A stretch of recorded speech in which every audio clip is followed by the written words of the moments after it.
বন্ধু হামাক কলো সিগারেট খাইলে নাকি টেনশন কমে। কুটি 1 ঘন্টার মধ্যে 60টা সিগারেট খানো, এনাও তো টেনশন কমলো না। তুমি কি হামাক বলদ বানালো নাকি? দেখি 8 নাম্বার সিগারেটটা খামো, যদি এবার টেনশন কমলে কমলো, না কমলে হাঁটতে হাঁটতে বাইরে দিক চলে যাবো। এ মামু দেন তো আরেকটা সিগারেট দেন। এখন যে সিগারেট দিচ্ছিলেন ওটা ধান দিয়েন না, অন্যটা দেন, ওটা দিয়ে কাম হচ্ছে না। এবারে ভাগ্নে এলে তুমি কি শুরু করছো? সিগারেট যখন খাবাই একসাথে 1 প্যাকেট নিলে কাম হলো না হিনি, 5 টাকা কম পাইলে হিনি। আর তোমার হসে কি ভাগ্নে, এত সিগারেট খাচ্ছে কৃষক? আমি তো কোনো মানুষক দেখিনি 1 ঘন্টা ইনকে 7-8টা করে সিগারেট খায়। কি আর কমু মামু, অফিসের থেকে ছুটি পাচ্ছি না, তাই টেনশনে আছি। আমার এক বন্ধু গুলো সিগারেট খেলে নাকি টেনশন কমে, তাই এত সিগারেট খাচ্ছি। মামু এত দেরি করাইন না বারে, টেনশন তাহলে আবার বেড়ে যাবি। দেন দেন সিগারেট দেন। এখন যে কোম্পানিটা দিচ্ছিলেন ওটা দিয়ে কাজ হচ্ছে না, কোম্পানিটা না চেঞ্জ করে দেন। ভাগ্নে আমার কাছে একটা সিগারেট আছে, নাম হচ্ছে হুনুলুলু। এটা যদি তুমি খাও তোমার টেনশন 100% কমে যাবি। দাম এনা বেশি, 150 টাকা দিমু। মামু আপনি টাকার টেনশন করেন না তো, তাড়াতাড়ি সিগারেট দেন, খাই আগে টেনশন কমাই। ভাগ্নে তো দেখিচ্ছি আচ্ছাই বলত, 8 না দামের আজিজ বিড়ি বেচনু 150 টাকা। এই বিড়ির যে গন্ধ, ভাগ্নে যদি খালি একবার টান দেয় মাথা ঘুরে এমনি রাস্তার মধ্যে পড়ে থাকবি। কিসের বাড়ির টেনশন, কিসের অফিসের টেনশন, কিছুই মনে থাকবে লয়। ইয়ে মামু এটা এবার কি সিগারেট দিল? এর আগের সিগারেটের পিছনে তাও তুলে আসলো, এটা তো দেখিচ্ছি একবারে ডাইরেক্ট। এটা খাই আমার মাথা ঘুরিচ্ছে। এই মাতাল হয়ে হিসু কর্ম দেওয়ালে, যা হবার যা হয়ে যাক দেখমো হেনি কাল সকালে। মাতাল হয়ে হিসু কর্ম দেওয়ালে, যা হবার যা হয়ে যাক দেখা যাবি কাল সকালে।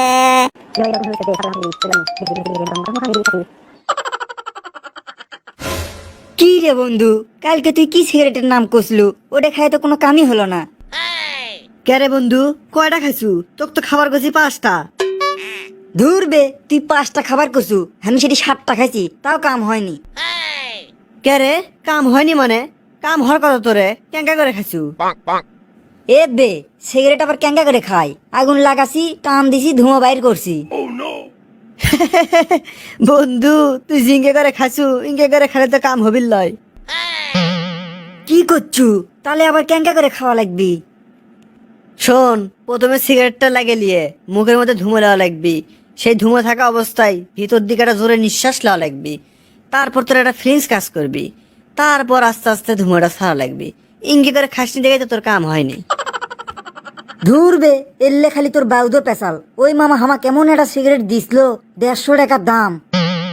ওই সিগারেটের যে গন্ধ, গন্ধ দূর করতে আমি ব্যস্ত হয়ে গেছিলাম। কিসের টেনশন, কিসের কি, আমার এলে মনেই হয়নি। হ্যাঁ, এটা আবার কি সিগারেট রে বন্ধু? সিগারেটের নাম কি? এ হে, এটা দামি ব্র্যান্ডের সিগারেট লয় আসছে, সিগারেটের নাম হুনুলুলু। কি করছু তুই? Honolulu cigarette? কেন 20 বছর হলে সিগারেট খাই, ইঙ্গের নাম তো কোনদিন শুনিনি। তা সিগারেট দেখতে কেঙ্কা? তুই যেটা খাবার কষলু ওদের পিছনে তো তুলে আসলো, আর ওই মামা হামাক যেটা দেশে ওদের পিছনে তুলে মুলো কিছুই আসলো না, একবারে ডাইরেক্ট। কে রে, তুই না আসলেই বলদ। ওই দোকানদার মার মতো কাটে না দামের আজিজ বিড়ি দিয়ে 150 টাকা মেরে লেছে। যাবে মেরে লেসে লেসে, কিন্তু টেনশন তো কমছে। থাক থাক, স্যারের কাছে ছুটি লেবার যাবো। আজকে যদি ছুটি দেয় তাহলে চাকরি কর্ম, আর ছুটি না দিলে চাকরি কর্ম না। শোনেন, আমাকে এটি চাকরি করবে গেলে কিছু নিয়ম কানুন মেনে চলা লাগবে, সেটা কি আপনি জানেন? হ্যাঁ স্যার, সব অফিসে তো কিছু নিয়ম কানুন থাকে, সেটা অবশ্যই মেনে চলা লাগবে। আর সেগুলো নিয়মের মধ্যে একটা হলো, আমাদের অফিসত কিন্তু কেউ সিগারেট খায় না, আপনারও কিন্তু সিগারেট খাওয়া যাবে না। অবশ্যই স্যার, অবশ্যই। অফিসে তাহলে তো আর সিগারেট খাওয়া যাবেই না। আর দেখতেই তো পাচ্ছ, আমাদের অফিসত মেলাগুলো মেয়ে স্টাফ, কারো পিছে পিছে কিন্তু ঘোরা যাবে না। হ্যাঁ স্যার, ঠিক কথা কছেন। মেয়ে বেড়ে পিছে ঘোরা তো ভালো ছবিলে কাজ লয়। সেটাই, মেয়েগুলোর পিছনে তো ঘোরা যাবে না, যাবেই না। অফিসে এসে যে মেয়েগুলো ডিস্টার্ব করবা, সেটাও করা যাবে না। হ্যাঁ স্যার, তা তো অবশ্যই অবশ্যই। ঘুরবেড়ি যখন দিবেন না, তাহলে ডিস্টার্ব করবো কেঙ্কা করে। আর সবসময় অফিসে পরিষ্কার পরিচ্ছন্নতা থাকা লাগবে, আর অফিসের কাছে অফিসে করে লাগবে। আচ্ছা স্যার। লুঙ্গি পাই কিন্তু আসা যাবে না, আর দোকানে জানতে চাই সেটা কি খাবেন, আমার দোকানের সামনে জানালে করেন না। অফিসে আসবেন, অফিসের মধ্যে থাকবেন, বললে কিছু করবো না, আমি যা কাম করবেন আসবেন সেই কাম করবেন আপনি। হ্যাঁ স্যার, সবই মানুষ স্যার। শোনেন, দোকানে আসবেন, দোকানে এসে জানতে অফিসের সামনে বেরিয়ে খাবেন, সেটা কিন্তু চলবে না। আমার দোকানে দুদিন পর আপনি বেরিয়ে খাবেন। আচ্ছা স্যার, হ্যাঁ স্যার, পিড়ি খাম না, মেয়েদের পিছে ঘুরবো না, ঠিক টাইমে অফিসে আসবো। আর একটা শেষ কথা, সেটা হচ্ছে অফিসের কাজের জন্য যদি আপনার জীবন উৎসর্গ করে দেওয়া লাগে, তাও দিবেন। হ্যাঁ স্যার, আপনি যেডি শর্ত দিলেন এই জীবন থুয়েই আর কি হবি। কি ব্যাপার, তুমি আজকে অফিসে এত দেরি করে যাচ্ছ কে? আর শুনলাম কালকে বলে তুমি উল্টো পাল্টা কিবে খাইয়ে দুলতে দুলতে বাড়িতে গেছো, কি হয়েছিল তোমার? না স্যার, কিছু লয় তো, কে কলো আপনি? আচ্ছা যাই কসে কসে কিসব কাচ্ছ সেটা কও। স্যার আজকে না আমার ছুটি লাগলো হয়নি স্যার, কতদিন হলে ছুটি দেন না, আজকে না ছুটি দেন স্যার।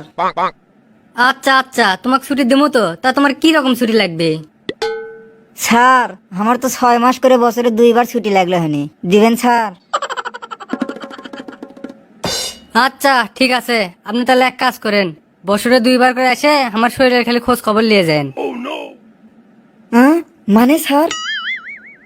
মানে কিছুই লয়, আপনাকে একবারে ছুটি দেওয়া হলো, মানে আপনার চাকরি নট করে দেওয়া হলো। আচ্ছা আপনাদের আশেপাশে ইনকে বন্ধু আছে নাকি যাই বসের কাছে যায় বছরে 2বার 6 মাসের ছুটি চাবি, টাকার কেন মেনশন দেন?